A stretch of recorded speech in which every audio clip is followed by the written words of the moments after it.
Well, hello and welcome to the first of our daily reflections for Holy Week. Today's reading is from John's Gospel, chapter 12, beginning at verse 1. 6 days before the Passover, Jesus arrived at Bethany, where Lazarus lived, whom Jesus had raised from the dead. Here a dinner was given in Jesus' honour. Martha served, while Lazarus was among those reclining at the table with him. Then Mary took about a pint of pure nard, an expensive perfume. She poured it on Jesus' feet and wiped his feet with her hair. And the house was filled with the fragrance of the perfume. But one of his disciples, Judas Iscariot, who was later to betray him, objected. Why wasn't this perfume sold and the money given to the poor? It was worth a year's wages. Now he did not say this because he cared about the poor, but because he was a thief, a keeper of the money bag, and used to help himself to what was put in it. Leave her alone, Jesus said. It was intended that she should save this perfume for the day of my burial. You will always have the poor among you, but you will not always have me. Meanwhile, a large crowd of Jews found out that Jesus was there and came, not only because of him, but also to see Lazarus, whom he had raised from the dead. So the chief priests made plans to kill Lazarus as well. For on account of him, many of the Jews were going over to Jesus and putting their faith in him. This is the gospel of Christ. Now, I kind of empathise with Judas. What he says resonates with me. Why couldn't the money of this expensive perfume, the worth of it, why couldn't it have been sold and given to the poor, and it could have helped many people? Well, I suppose we see that there was wrong motivations with Judas. Greed had taken over his life and his agenda. But more deeply, as well as that, this story is really about devotion to God. Because yes, the poor could have been helped and there was great need. Jesus was not saying that the poor shouldn't be helped. Jesus was not content that there was poverty in society, and that applies today. We are to act against poverty within society, and we're to do all that we can to help those in need. And of course, Jesus in his ministry showed tremendous compassion, wholehearted compassion for the poor and for those who were otherwise sidelined in society, and taught for us to respond with compassion on behalf of the poor. But instead, this story is about devotion, and we see this devotion in Mary, who gave of herself. She knew that this time was coming for Jesus. She felt it in her spirit. She was somebody who reacted in love towards Jesus in this setting and in other times.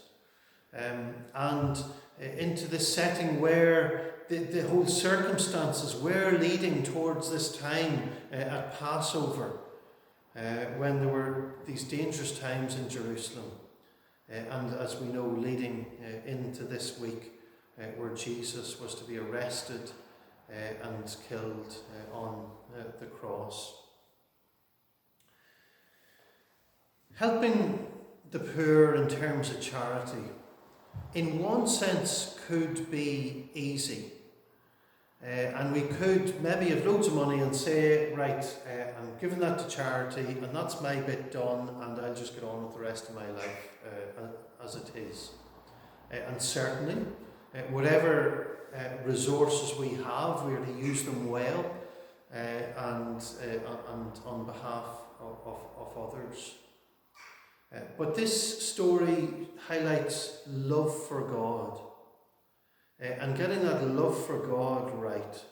And it's a love for God that then extends out to how we live out our lives for ourselves and before others.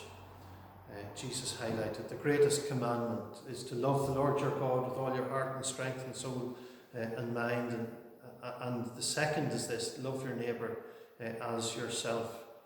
Loving your neighbour, loving others, and the practical outworking of that radiates from true love and love for God. And so there is deep love in this story that is expressed wholeheartedly. And that love is a generous love. It's as if this perfume is going to waste. And it maybe you could easily argue it's going to waste. It's gone just in that moment.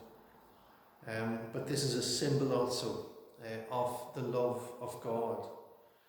God wholeheartedly and generously and maybe apparently wastefully extends his love to us and to the world around about us. God is generous and he is there for us, and he wants us to look to his generosity, to who he is in this time. And we could just recognise that there is great need around about us in the world at the present time. We could be maybe, in a sense like Judas, hypersensitive, well, although Judas wasn't really being sensitive, but in theory we could feel, right, there is so many to be helped, there is so much that could be done, so much money that could be put towards helping people who are in need. Maybe we ourselves could feel overwhelmed by the darkness of this time and of all that is going on around about us in this strange world in which we operate in these weeks. But in a sense, we can't change that. We can't transform all that ourselves. And the primary thing that we need to do is rest in God, give ourselves to God and let him take our lives. And from that place of devotion and of God at work in us, to let him work around about us in using us to bring the blessing wherever he might lead us to. God is a generous God. He is God who gave himself fully in Jesus Christ.